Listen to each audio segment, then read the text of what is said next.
Hey Raider Nation, what's good? Jesse Merrick here. Welcome into another episode of the Silver and Black Sports Network podcast. We have got a great show coming your way today because we've got a Baldy breakdown on your Raiders. That's right, a bespoke Baldy breakdown for the Silver and Black. We caught up with Brian Baldinger to do a deep dive on the Raiders D-line. Maxx Crosby in particular, after what was a massive week for him against the Bears. We dive into what he's seen from the Raiders front on defense. Plus, we take a look at why things pop for him in the running game against Chicago and get his take on the O-line as well. Jackson Powers-Johnson as a guard, Jordan Merrick at center.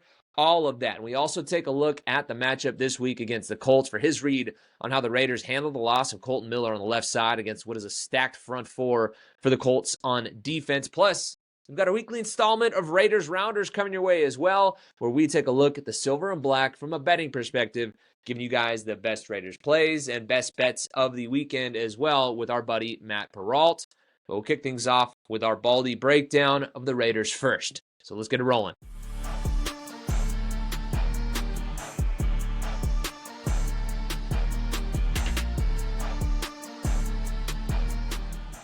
All right, Baldy, let's dive into it, man. We saw your breakdown of Max in that game against the Bears. You said nobody in the NFL is doing it better than he is right now. What's your take on the performance you saw from him in that game against the Bears?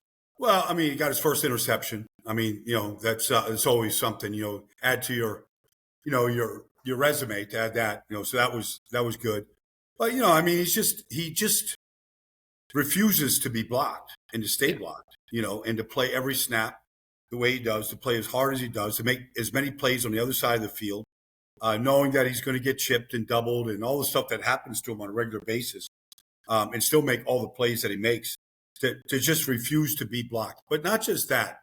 That's the mentality. He has that mentality. But what's even harder to figure out how he does it is how he recognizes a play so quickly.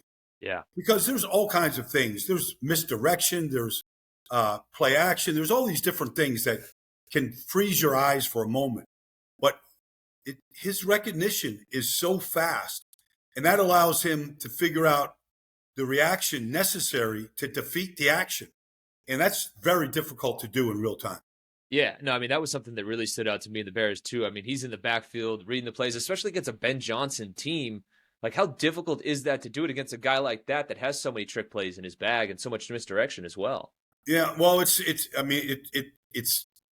doesn't happen often, and guys do get frozen, and all that stuff is designed to slow you down.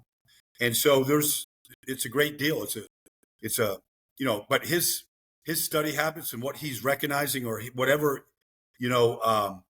tips or advantages he's gleaming from his film study, like he's taking it to the field with them, and there's very little thought process. It's just, you can see that it's just very, very fast reaction, and that there isn't that moment of hesitation because the recognition is he's not sure. Like, he seems to always be sure of what's coming at him. Yeah, and this year we've seen Patrick Graham move Max around a lot, which is not something we've seen in the past. This is kind of a new wrinkle for him. You've seen him actually drop back in coverage at times too. Some fans have gotten kind of frustrated in that, which I think is crazy because you kind of move him around and turn into like a Where's Waldo type of deal. When you're moving a guy like Max around, what does that do to an offensive line? Well, I mean, first of all, everybody gets to feel your punch. So, you got last week at the end of the game, I mean, you got Theo Benedict, at left tackle, and you've got Ozzie Trapio at right tackle. I mean, you got two rookies out there. They don't know who Max is. I mean, they've seen film and they've heard about it. They don't know him. They don't know what that movement is like. But I think it's, there's Reggie White. I played with Reggie. They did with Reggie. They did with Bruce Smith. That's what they should do. Where you can't really just, one guy can really gear up, or one system can really gear up to try to slow you down, where they know you're going to be in one spot. They were doing that before Nick Bosa got hurt this year. They were moving around over the guards, over the tackles, both sides. And so it's really what you should do. You should move them around and prey upon weaknesses and not allow a Ben Johnson to really, okay, he's going to be here. This is how we're going to set our protection. Make them sort of second guess some of the things they're doing. Yeah, and also, too, again, we see with Max, you got the Condor. He's got those long arms, the wingspan. We see him getting in there, batting the ball down. As an O-lineman, like, how do you combat that? Or like, because that's just such a critical part of his game, too, with that wingspan. Well, if he doesn't feel like he's going to get there, he's going to, and if he thinks the quarterback's on a 3-step drop like Caleb was last week, he's going to try to time that like he did. That's the elite quarterbacks can, the Drew Breeses of the world, Tom Brady's, guys that, made a living throwing the ball between the trees, not over the trees. Like they just got elite footwork to be able to get themselves around that. But, Maxx is going to go where he feels like he can win. And so he's going to go up and down the line of scrimmage, and he's going to try to find that passing lane. And so it can be tough on quarterbacks, no question about it.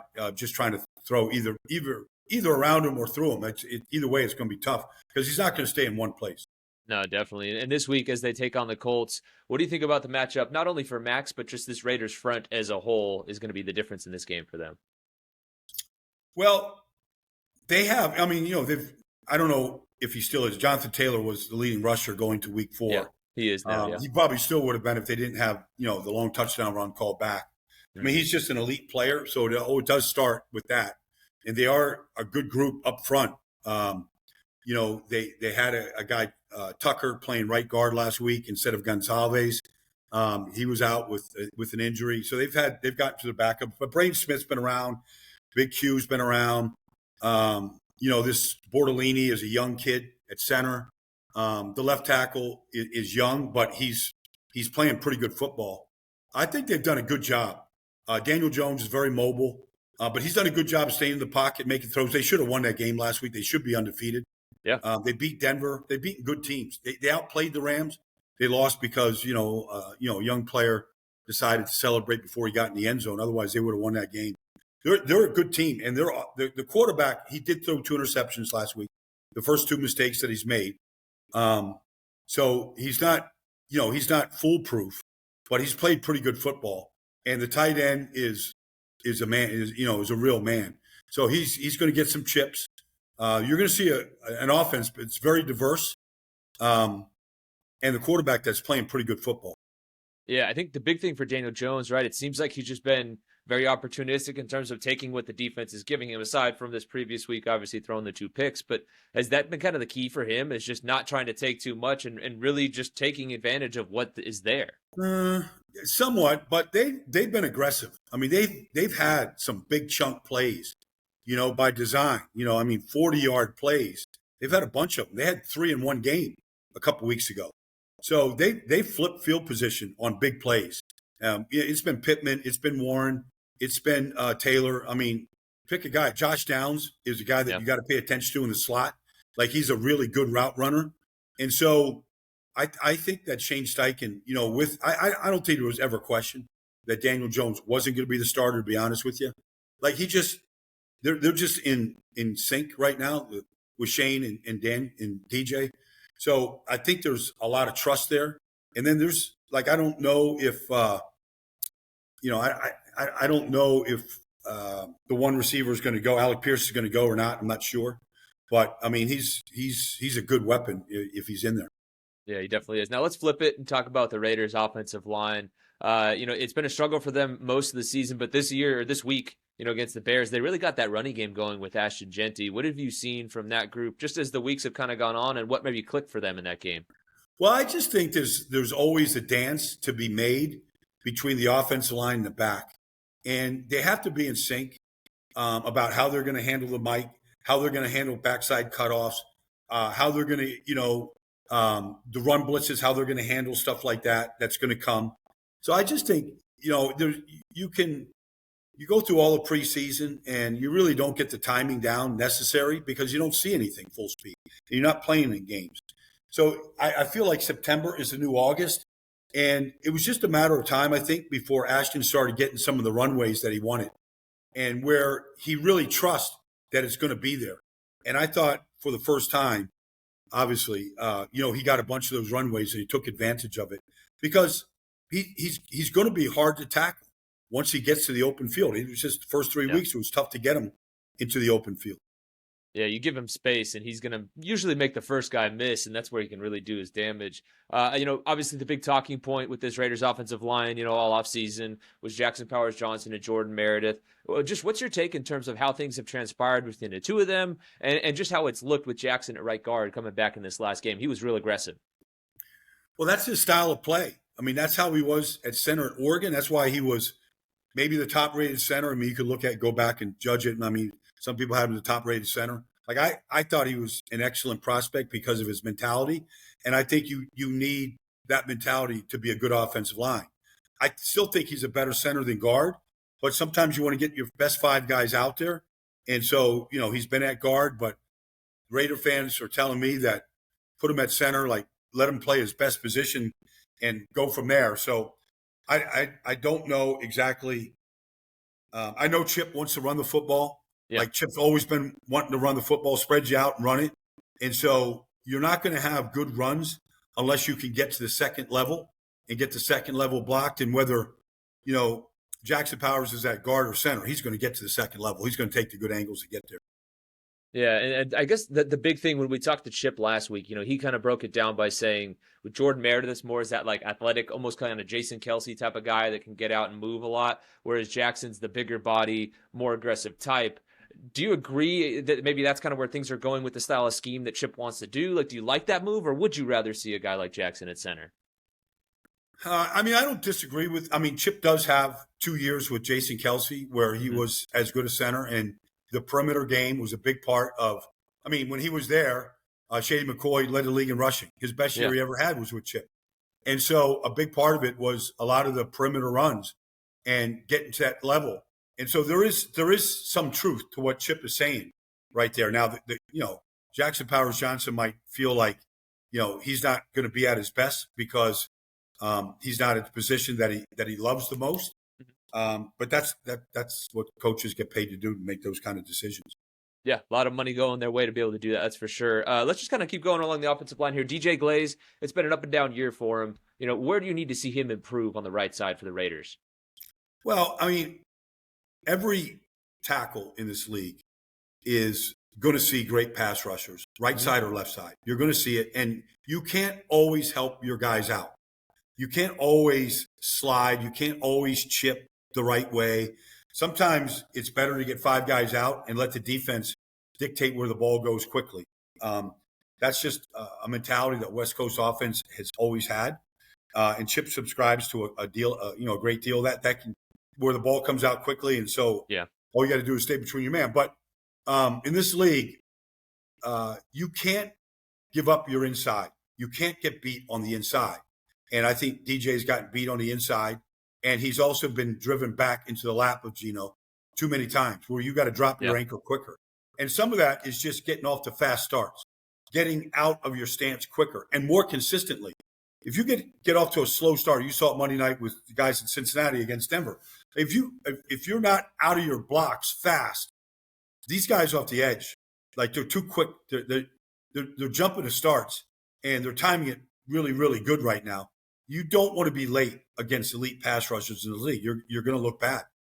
No, definitely. And then now also for the Raiders, just when it kind of seems like the offensive line is starting to turn a corner, Kolton Miller goes down, they throw him on IR, and now Stone Forsythe, who's their swing tackle, is going to be hanging out there at left tackle now trying to replace him. I know you've seen a lot of Stone at right tackle when he was with Seattle. What's your take on him and kind of what he brings to the table?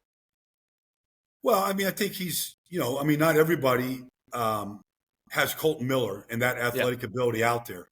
And so, that's the strength of Kolton is his ability just to move and to dance and stay in front of these guys. And we got to see if Stone can do that. I don't remember watching a lot of film with Stone at left tackle.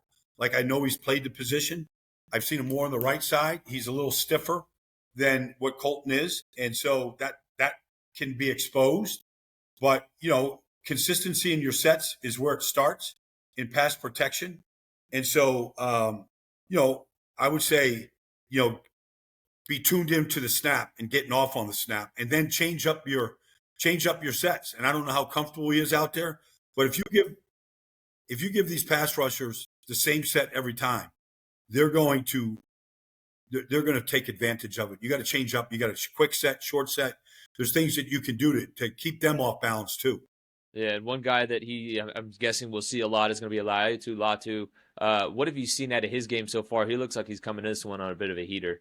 Well, I mean, typically the way India has played this year is Kwity Paye plays the right side and Latu plays the left side.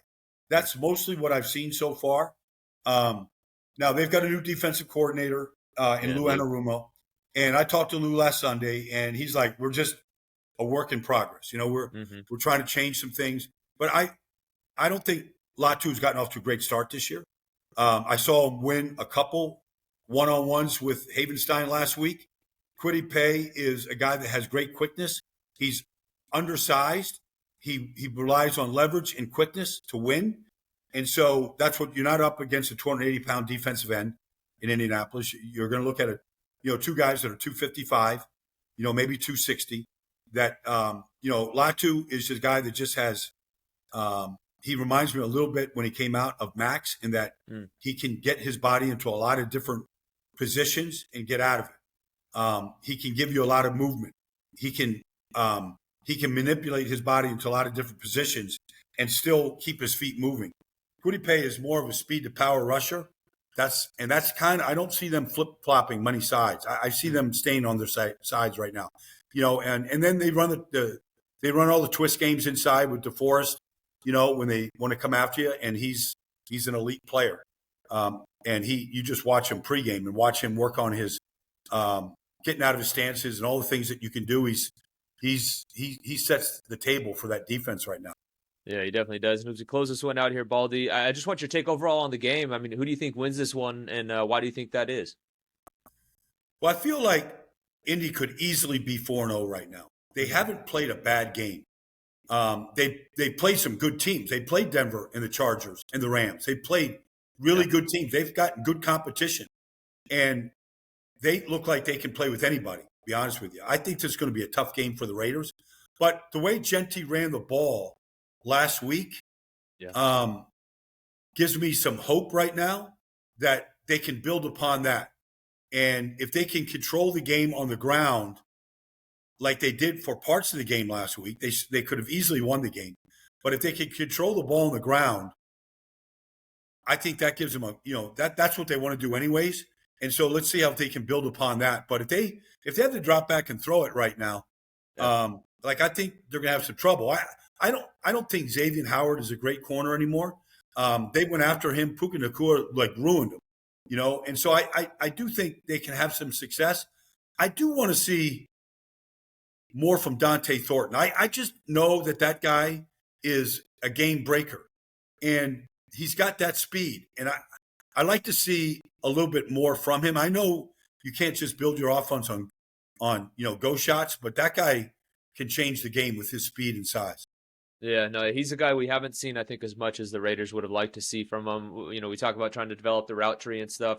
Instead, it's been Trey Tucker that's actually popped more for them. So I'm curious when they do get, Dante Thornton involved a bit more.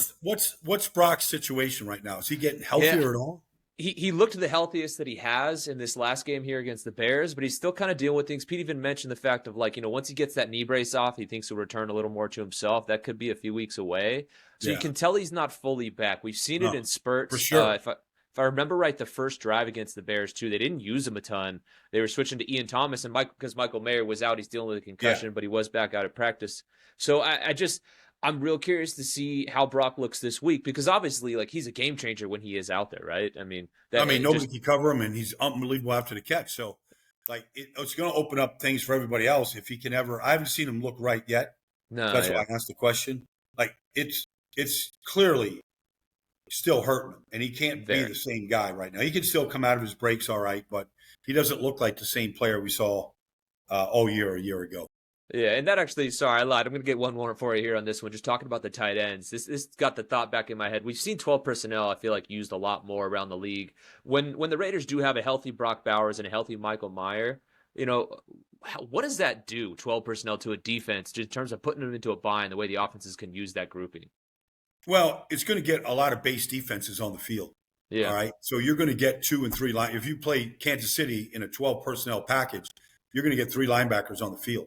And so you're going to get somebody, whether it's Bowers or Tucker or you're going to get somebody that's going to get a one-on-one against, like, whether it could be Myers, whatever. You're going to get somebody that's going to get a mismatch, in the passing game, play action. And then if you can seal the edge, with your tight ends in the run game, especially in the early downs, and they can block in combination the way Detroit does. You can have some success. I mean, Detroit did that to Baltimore all day, and they put up 40 points on them. No, exactly. And Baldy, as we close this out, is there anything folks should be on the lookout for you coming up the rest of the week here? Well, I am going to Cincinnati to see the Lions in Cincinnati this weekend. There you go. And next week I'll be doing both the Texas OU game and I'll be doing the Raider game. I'll be going to Las Vegas against Tennessee. So I'm going to do a doubleheader next week for national radio. So I'm looking forward to getting to Allegiant Stadium and seeing the Raiders and seeing Max and some of the guys, seeing Chip next week. But, yeah, just NFL Network stuff and Odyssey Radio and, All City Sports and all that stuff that I do every week. Awesome. Well, hey, you're a busy man. We appreciate you taking the time to meet up with us, and the insight was off the charts. Thanks again, Baldy.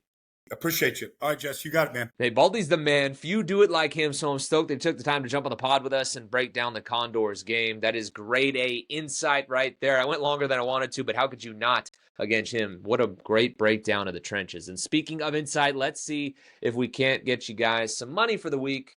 For that, let's dive into another week of Raiders Rounders with our homie Matt Perrault. All right, Matt, we're back for week 5 of Raiders Rounders. Last week, you said take the Raiders any way you can get them. They should have won that game. Let's be completely honest. But it ends up coming short. How do you wrap your head around that game that ended up being kind of a debacle late for the Raiders? Yeah, for me, betting-wise, it was just one of those weekends. I was short, 1 or 2 points on a litany of bets that I had. I mean, I had the Lions and the Browns over 44.5. It landed 44. It was just one of those weeks. I had the Raiders on the money line, and they lose by 1, and they had the field goal to win the game that gets blocked, which has been sort of the theme of week 1 through 5, so 1 through 4 so far in the NFL, is that blocked field goals have been a major component to what is happening on special teams. But that's a Raiders unit that it was a weapon, has been a weapon for a bunch of years now, and you have to feel good about the leg of Carlson and feel like there's a chance to win that game, and then it gets blocked. If you're a Raider player, I think you're really dejected coming out of that loss at home, on top of the fact that Geno Smith has thrown 3 picks in both home games so far this season. By context, Derek Carr with Oakland and Vegas only had 2 games in his whole career with Vegas and Oakland where he threw 3 or more interceptions. Yeah. So Geno Smith with 7 picks so far in the NFL, leading the league in interceptions. That has got to stop. No, yeah, it has. And that's the thing, is like all off season long, many of us that cover the team talked about the fact that like how bad the quarterback play has been, specifically the last 2 years, for this team. And we were like, there's no way it gets better. The reason you bring Geno in is that things get better. He's not going to turn the ball over, all these things. He's a vet. He's been there, done that. The continuity with Pete. So far, throw that out the window. Like, that's been crazy. If he doesn't stop turning the ball over like this, it is going to be a long, long year for the Raiders. And I do think there's a little bit of a question that has to be asked about the backup situation for the Raiders, because they didn't see this coming, clearly. Like they thought the team might struggle, but they didn't go and make somebody or bring somebody in or draft somebody late or bring in a developmental player to come in behind Geno Smith and say, if things really go south, we're going to give this kid a crack to see what he can look like. Like, I don't want to see, like, remember when Gardner Minshew got brought in like mid-year and they were struggling to find quarterbacks and they're just like, grab somebody off the street. Like, it feels like the Raiders might be forced to do that if this continues. And look, I don't know what the Shedeur Sanders situation is going to be. I don't know what other teams with backup quarterbacks, but you have to think the Raiders are at least entertaining the idea of bringing in somebody to compete with Geno Smith if he keeps throwing interceptions. This is the anti-Pete Carroll storyline. He doesn't want to be talking about turnovers. This is not what he wants. And right now, through 4 games, his quarterback just keeps putting the football in harm's way.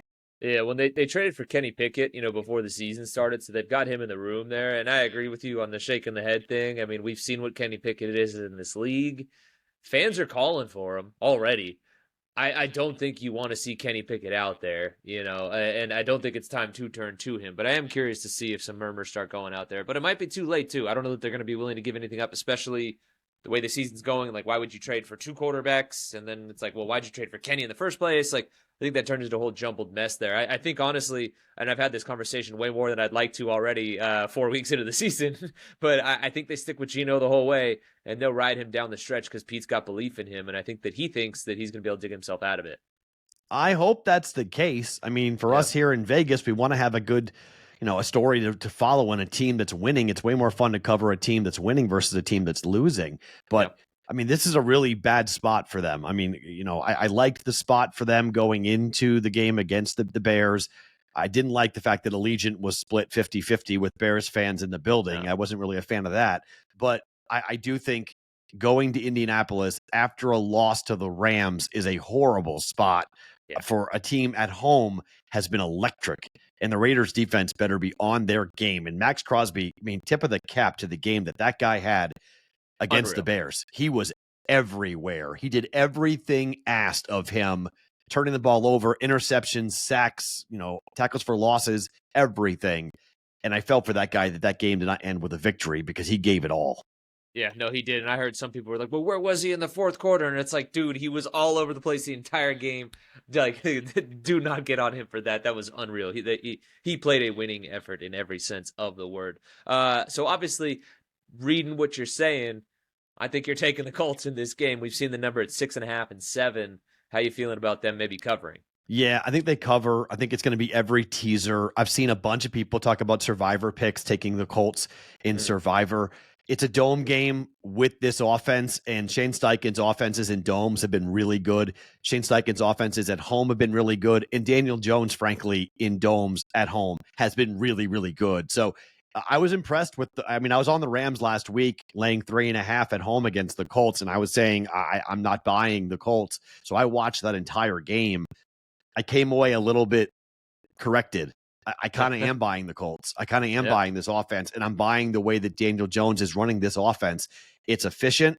He's not turning the ball over. He's the anti-Geno Smith at the moment. He's just not putting the ball in harm's way. And he's got a great running game, and Jonathan Taylor's really hard to deal with. I mean, I think we all thought that there was going to be some big impact players in the draft for the Colts, and we've seen it so far. So I don't like this for the Raiders going into Indianapolis this weekend. So I'd lay the 6.5. You can tease it down to 0.5 point if you want and take a different side of somebody else. But I think this is a 10-point or higher win for Indy. Yeah, that's a brutal one for Raiders fans, but I think a lot of them probably, if they're being real, think you're right. And speaking of Daniel Jones, like you said, he's a guy that hasn't put the ball in harm's way. He's been getting reads early on, lots of motion in that offense. They're able to declare really early if it's man or zone, so he's able to make a good read, and when he's done that, he's been really successful to the tune of being the third highest passer in the NFL right now. What do you think about the prop bet of his yardage total for the day? Yeah, I think he's going to go and have some opportunities to throw the ball vertically against this Raider defense. And I think Daniel Jones, who in the first 2 weeks was unbelievable throwing the football. That's why going into week number 3, he led the NFL in QBR, which was like, wait, what? And he hasn't done much to drop down over the last 2 weeks. He's still top 10 in QBR at the moment. So even with the turnovers that happened last week against the Rams, this offense is still really, really potent, and Daniel Jones is still really, really good. So I like a bounce back spot here for the Colts. I think they pin their ears back, but I like the passing attack as well to get big yardage here against a Raiders defense that's been giving up big plays all over the place. So over 232.5 up to like 235 or so. I think Daniel Jones is a big day passing the football. Yeah, definitely. And on the converse side of that thing, we did talk about Geno Smith. I know people are probably going to start fading him. You like him to throw another pick in this one? I don't know how you don't bet it. I mean, on the road, it's been the home games that's been the problem, right? So he's thrown 3 picks in the 2 home games and then 1 pick on the road. But I just think I watched this Colts defense. I watched what they did with Matthew Stafford, and they really are opportunistic. I mean, they're all over the place. And I don't know if the offensive line is going to be able to keep that Colts defensive front off of him. And when Geno's getting pressured, it gets bad. Like that's when he's throwing the ball up for grabs and trying to do too much. So I think Geno Smith to throw a pick, and then I think Ashton Jeanty anytime touchdown. I think until that until that goes away, until Jeanty just is not going to get the rock the majority of the time.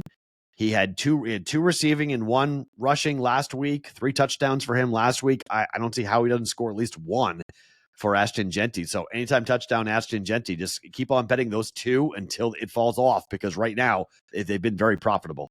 Yeah, we'll see. Look, Raider Nation, he threw you guys a bone. You can root for Ashton, get in the end zone, throw some money behind it. It has been good so far.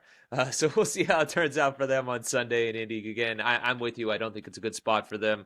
It's going to be a real tough outing for them for sure. Moving along to the slate of games for the weekend. Got a lot of interesting ones here. I think we got to hit on the game in London. Vikings and Browns. We've got a new quarterback for the Browns here. I know Shedeur Sanders isn't too stoked about that, but Dylan Gabriel getting the start for them. What's your take on that game? That whole thing, the Browns, why did they draft him? I mean, it just they welcomed in a sideshow on a franchise that is just known for sideshows. And Sanders might be a good quarterback, but just I know he's upset. I know he thinks he's better than Dylan Gabriel, but I'm sorry, Gabriel got drafted ahead of you. And the Browns had 4 different chances to draft Sanders, and they passed on him every time.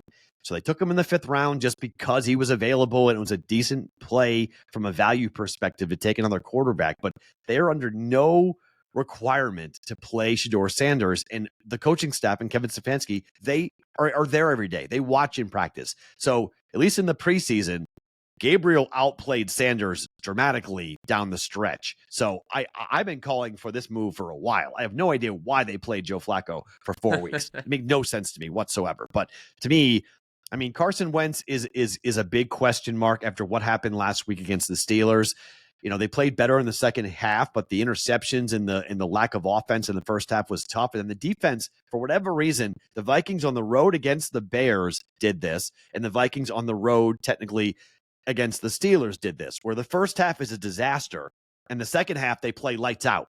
So I don't know if it's because of the adjustments being made by the defense at halftime and by the coaching staff, but I don't know. Brian Flores needs to get these guys ready to go in the first quarter, but I bet on the Vikings last week and laid 2.5. I lost. I don't know if I want to laying 3.5 the next week, but they are staying over there while the Browns have to travel. So I think from a body clock perspective, I think the Vikings have a big advantage, becoming the first team in the history of the NFL to play 2 games in consecutive weeks in different countries, not America. So this is a test if an NFL team can stay over there and look like an NFL team and not lay an egg big time. So I would take the Vikings, but I'd be careful. Yeah, no, I think it's interesting too, because I mean, like 2 different countries, there's still lots of moving parts, even though you're kind of still already adjusted. Yeah, I don't like that one at all, but it is going to be interesting to see if they can pull it off. Let's move along to a pair of 1-3 teams. I think 2 teams that many of us probably wouldn't have expected to be 1-3 at this point. The Texans and the Ravens. Obviously, Lamar dealing with some stuff as well. How do you dive into that game and kind of dissect it? What an interesting situation here for the Texans, because the Texans defense is coming off of a shutout over. And whenever you shut out anybody in the NFL, the Titans stink. Okay. I mean, Brian Callahan way over his head. He gave up the play calling duties last week and they scored 0 points. So great job out of Brian Callahan. Really been a big difference by that move, by him giving up the play calling duties. But this Ravens team at 1-3, like, if they lose this game, they're dogs. They opened up as massive favorites back in the summer, 9.5-point favorites in the summer. They're now catching a point at home against the Texans because Lamar's hamstring is a problem and he's not going to be able to run. So what does the offense look like here against a Texans defense that we know can be really ferocious? Look, a home dog with or without a Lamar Jackson injury, I'm going to take the Ravens. Okay. Like I'm just taking the Ravens because I cannot believe the Ravens could lose this game. But if it's not Lamar Jackson playing, Baltimore is not great. They're 4-10 straight up when they're favored against a team without Lamar Jackson playing quarterback. So if they wind up being favored and it's not Lamar, I think you got to be careful here about backing the Ravens. But it sounds like it's going to be the Ravens. The Texans have never won in Baltimore. They're 0-8 straight up in their franchise history. So tough task for the Texans here to win. +1, give me Baltimore. Yeah, well, man, surprisingly that Ravens defense has not been great either. So I'm real curious to see how that game actually plays out. Big game for the Broncos within the AFC West, that Raiders fans may be keeping an eye on. They're taking on the undefeated Eagles. Can the Broncos get it done? I don't know. I keep on expecting this Eagles team to fall apart, or at least look like they could fall apart. And the Eagles since October 1st of last year, the Eagles are 20-1 straight up. Like, put that in your head. They're 20-1 straight That's crazy. up. They just don't lose. Crazy. So, I mean, in Philadelphia, they don't lose. Jalen Hurts is 28-3 as a starter, as a home favorite. I mean, they're a home favorite here again. The Broncos have struggled on the road, and they've struggled in Philadelphia. The last quarterback to get a win in Philadelphia for the Broncos was John Elway.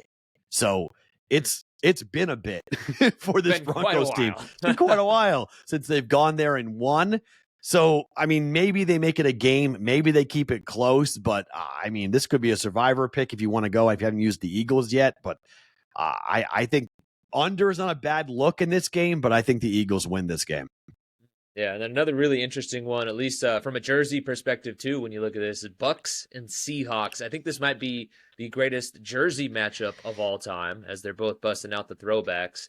3.5 point favorites the Seahawks are. Bucks are coming in as 3.5 point favorites the Bucks are. My bad. What's your take on that game and how things kind of pan out there? Obviously, Bucky Irvin dealing with a bit of an injury. He ain't going to be available for the Bucks. I mean, who's available for the Bucks? Everyone's hurt. I mean, like everyone. Offensive line is hurt. Yes, they get Wirfs back. That's big. Mike Evans is not playing in this game. Bucky Irvin is hurt in this game. They don't have weapons. I know fading Baker Mayfield is a difficult thing. This is a trip about as far away, other than Miami to Seattle. I'm not sure there's a farther trip in the NFL than Tampa to Seattle to play a football game. This is bad. This is Mike McDonald's defense looking to get after Baker Mayfield. And the Eagles did that for the most part in the first half, and Tampa was at home, so they're able to make it somewhat close. But Bucky Irvin had a big play in that second half. He's hurt. He may not be effective for them. I think it's very difficult to fade Baker Mayfield as a dog, but I think you have to here. I just don't think there's enough horses for Tampa going in this game up against a very good Seahawk defense, and people need to start paying attention what's going on in Seattle. This is a very good Seahawks team. Yeah, I've been surprised. I don't think many of us thought that they'd be able to do that, especially with Darnold, and I guess so far he's proven to be the guy. Let's go to the Sunday night game. We got Patriots and Bills. The Pats, obviously with you jumping on the show, have become a regular here. They come in as 7.5 point dogs against the Bills. You're not going to be a homer. I know you're not in this one. I can't. Drake May is 2-0 ATS against the Bills, against Josh Allen. Drake May hasn't lost ATS-wise yet. You're giving me 8.5 points for the Patriots to go run on a Bills defense who can't stop the run? It's one of the worst rush defenses in the NFL. All right. Bills win. Patriots keep this game close. Drake May's going to have a chance here. I know it's a homer play, but the numbers back me up. Drake May, this is, look, he's not Tom Brady, okay? But here's the weird stat. If Drake May completes 75% of his passes and throws 2 touchdowns in this game, he will tie Tom Brady for the NFL record for the most consecutive games with that mark of 75 completion percentage and 2 touchdowns. He has 4. Brady had 5 in the magical 2007 season. So, hey, look. For the people in the comments, I'm just going to throw this out there. Matt just said Tom Brady and Drake May in the same sentence. I'm just saying. I'm not saying they're the same, but if you look at the statistical analysis of what Drake May is doing with the Patriots in a Josh McDaniels offense, which is what Tom Brady played in 2007, and Brady's weapons in 2007, there's no Randy Moss out there for the Patriots right now, okay? No. So, like, he's throwing to guys like, Austin Hooper. He's throwing to dudes that just, Stephon Diggs, but like post knee injury Stephon Diggs. Like this is not the same type of football team that the Brady had. There's no Edelman and Gronkowski and Moss out there. So those guys aren't there. so this is a whole different cast of characters that Drake May is doing this with. But I think Ramondre Stevenson has a monster game over on his rushing yards. Stevenson, anytime touchdown. I know he's fumbled the football, but I thought it was huge for Mike Vrabel to give him the rock as much as he did last week against Carolina to say, look, I know you blew it. I know we had 5 turnovers, 4 fumbles, and we looked like crap against the Steelers, but I still believe in all of you guys. And they went out there and took the doors off the Panthers. So I think the Patriots are going to have something for the Bills. Take the Bills to win. Patriots plus 8.5 to cover. All right, Drake Brady to cover up there in Buffalo. We'll see how it goes. I love giving you crap on that one. The folks in the comments are going to have a field day with it. I already know it. You can't hate Tom Brady. This is the problem for Raider fans. You can't hate Tom Brady. Not anymore. You can't hate him anymore. He owns you, literally. he owns you on the field, and he owns you literally. So you can't hate Tom Brady. You have to like Tom Brady, whether you're angry about the Tuck rule still or not. You cannot dislike Tom Brady. He owns your team.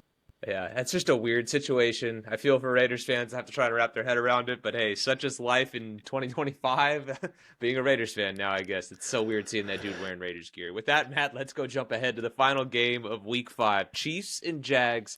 Are the Chiefs officially back? In my mind, they are, yeah. Okay. And in this matchup, too, Mahomes is 5-0 straight up and 4-1 ATS against the Jaguars. He's pretty well owned this team.